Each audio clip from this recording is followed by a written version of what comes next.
Imagine $2.5 billion. Gone. No guns. No break-ins. No alarms. Just signatures, rubber stamps, and the quiet hum of bureaucracy. This isn't fiction. It happened. And chances are, you've never even heard of it. This is the true story of how a network of insiders, a stack of fake companies, and a country drowning in dysfunction allowed the biggest bank heist in modern history to happen in broad daylight. If you think billion-dollar crimes only happen in movies, you're wrong. Hit subscribe and turn on the notification bell, because this story will take you inside a heist so smooth, it nearly got away without a single suspect ever standing trial. August 2022, Sweden. Hussein Khanbar, a middle-aged Iraqi exile, now living quietly in Scandinavia, gets a phone call that sends chills down his spine. It's from Iraq's finance minister, an old acquaintance. The message is brief, urgent, and surreal. Hussein, there are rumors. Over 800 billion Iraqi dinars, maybe more, missing from the tax authority. Khanbar pauses. He does the math. That's nearly $600 million. But the minister isn't finished. I think it's worse than we feared. I need you to come to Baghdad. It had been 30 years since Khanbar last set foot in Iraq. He had fled in 1992 after being detained by Saddam Hussein's regime. But this wasn't about politics. It was about a system rotting from the inside out. He booked a flight. Because if someone had stolen that much money, they either had friends in very high places, or they were the high places. The moment Khanbar arrived in Baghdad, he began working with a local lawyer and assembled a small audit team. Their first step? Pull financial statements from the tax authority. They cracked open a ledger, just one account. It was titled Unclaimed Tax Rebates. This account held money that had been paid up front by companies as part of government contract obligations, tax prepayments. Normally, if a company's profits came in lower than projected, they could request a refund from this fund. But Iraq's bureaucracy? It's a desert of red tape.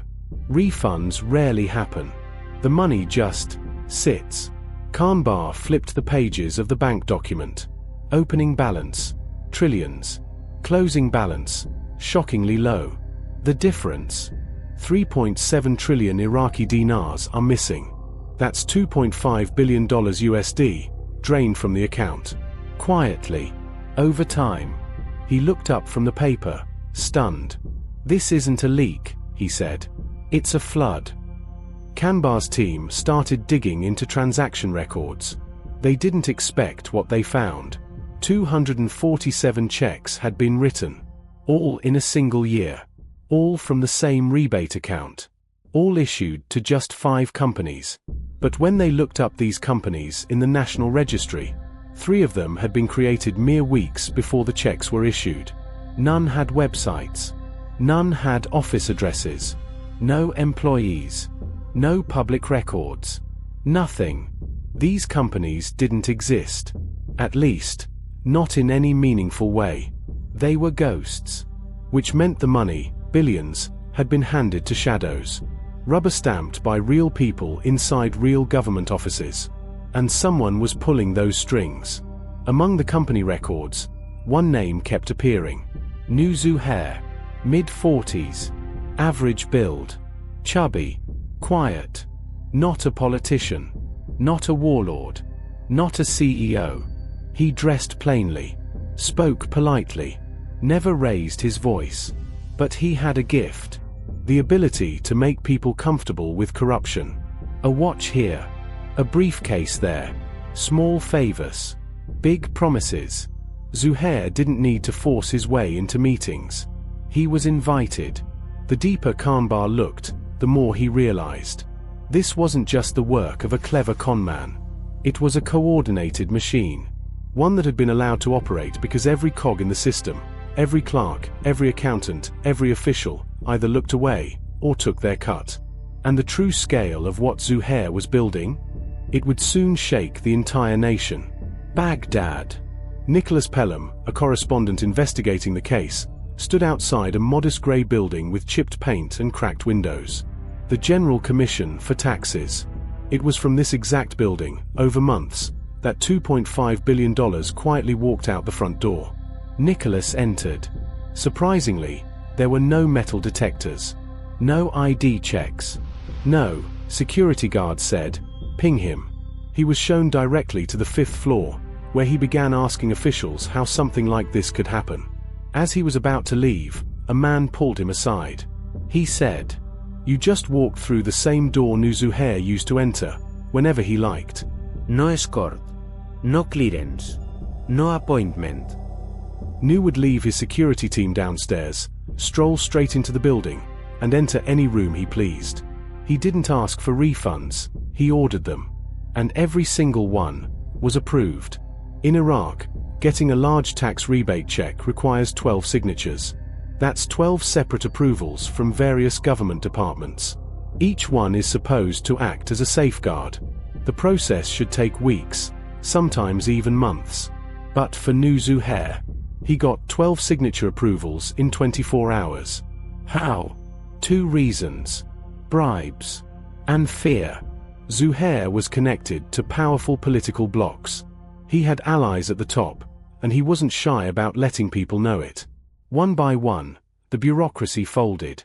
Clerks, directors, and accountants, they all learned it was easier to sign and stay silent than resist and risk consequences. He wasn't just gaming the system. He was the system. Across town, a red building stood with quiet authority. On its sign, Rapidan Bank. This was ground zero for the laundering operation. Here's how it worked. The tax authority issued the checks to Zuhair's fake companies. The checks were cashed at Rapidan Bank. The bank then moved the money to different accounts, often within hours. From there, the cash was withdrawn physically, bags of it. Iraq's economy wasn't digital. It ran on paper and cash. And Zuhair used that to his advantage. Efficiency became his cover. He streamlined withdrawals. Staff were told to process, not question. He got money in and out in less than a day.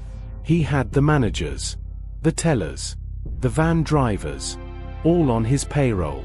Some because they wanted the money, mostly because they were terrified. Now came the final phase, physical extraction. The problem? Even with the largest banknote in Iraq, the 50,000 dinar bill, worth about $35, it would take tons of paper to move billions. If stacked, the notes would tower higher than Mount Kilimanjaro. So what did they do? They loaded armored vans with bags of currency. The vans pulled up discreetly to Rapidan Bank, were filled with hundreds of millions in physical cash, and drove away to unknown safe houses across Baghdad. And here's the haunting part. Not a single guard raised an alarm. Not a single checkpoint stopped the convoys. No one reported anything. Zuhair didn't need to sneak through the cracks. The entire country looked the other way. And when investigators later asked why, they all gave the same answer. We thought it was authorized. As the audit team dug deeper, one question grew louder. Where were the oversight bodies? Iraq has a parliamentary finance committee designed to catch fraud like this, to investigate, monitor, and report misuse of national funds. But instead of ringing alarm bells, they remained silent. Investigative journalist Mustafa Sadhan tracked down members of the committee. What he found stunned even seasoned reporters. One MP shrugged. It wasn't our business. Another admitted off-camera. We were told not to ask questions. It was clear. Parliament wasn't fooled.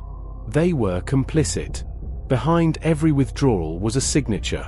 And behind every signature, a name. The audit team cross-referenced every transaction, every bank stamp, every authorization slip. Over and over again, the same names returned.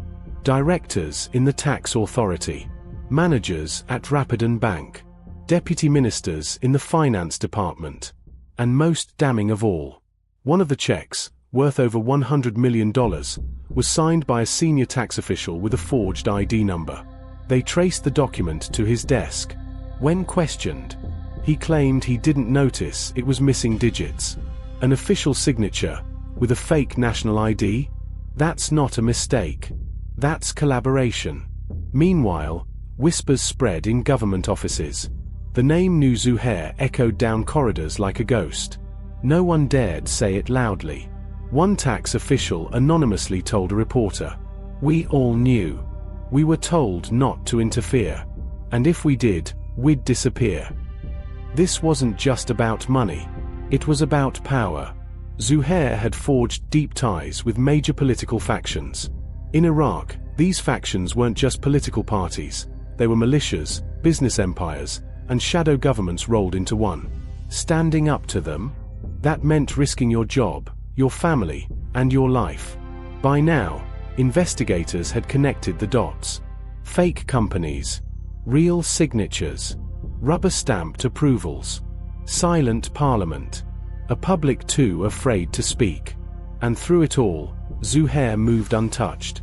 He didn't need to hide.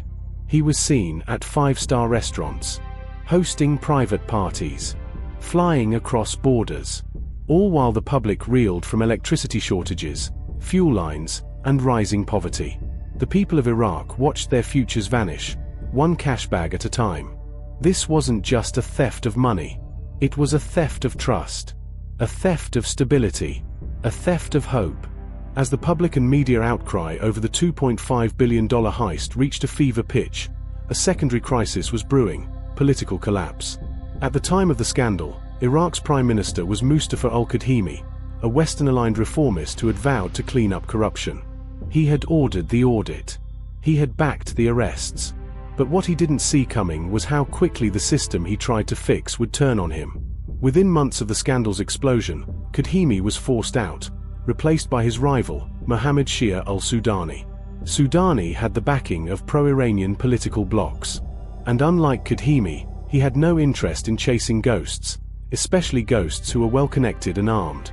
The heist didn't just steal billions. It reshaped the government. With pressure mounting, Sudani knew he needed to appear tough on corruption, without actually threatening those in power. So he staged a show.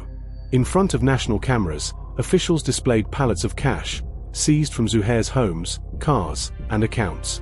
The total? 1 trillion Iraqi dinars. About $700 million. The visuals were powerful: bricks of currency stacked shoulder high, floodlights casting dramatic shadows across government buildings. But there was a problem. The stolen amount was $2.5 billion. The money on display was less than a third of what was missing. It wasn't restitution. It was public relations theater. And for a brief moment, it worked. "We're recovering the money," Sudani claimed. But in reality, the hunt had already stopped. Just when Iraqis thought they might see justice, everything changed. Zuhair was quietly released. No trial. No sentencing. No prison time. He walked out of custody and returned to business as usual. No journalist was allowed to interview him. No official press release explained the decision. Just one carefully worded statement from a government official. He is cooperating and returning funds voluntarily. But behind that statement was something far more sinister. Sources revealed Zuhair still had control over assets, and his release may have been a negotiated trade-off: return a portion of the money and keep the rest in exchange for silence. Silence about who helped. Silence about which ministries signed off. Silence about which politicians got a cut. After his release, the narrative changed. Yo, if this is blowing your mind even a little, you're in the right place. Hit that subscribe button, join the squad, and let's keep digging into the wild side of the world every day. Sudani's administration claimed that freeing Zuhair would speed up recovery of stolen assets. That locking him up would stall cooperation. But here's the truth. Since Zuhair's release, no meaningful new funds have been recovered. No high-ranking officials have been prosecuted. No political parties have been investigated.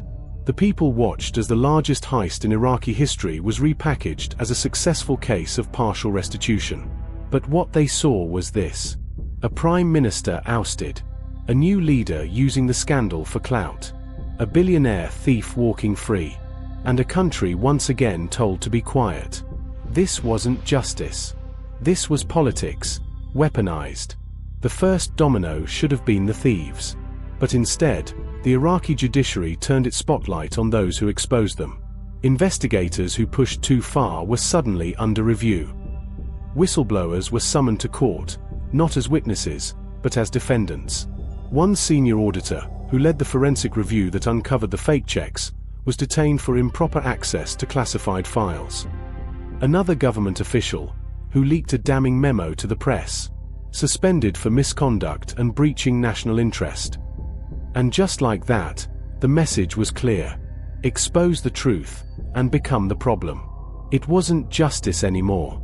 It was damage control. As the net of suspicion grew, not over the guilty, but over those demanding accountability, key political figures began quietly fleeing the country. Several senior officials, including 2 former finance directors, were spotted in London, living lavishly. Luxury apartments, private drivers, legal teams on standby. Reporters tried to confront them. Do you deny involvement in the tax heist? What do you say to the Iraqi people? But the answers were always the same. No comment. Talk to my lawyer. This is a political smear. Everyone pointed fingers, but no one confessed. In the end, the accused weren't hunted. They boarded planes. They filed for asylum. And they walked into exile with billions missing and no handcuffs in sight.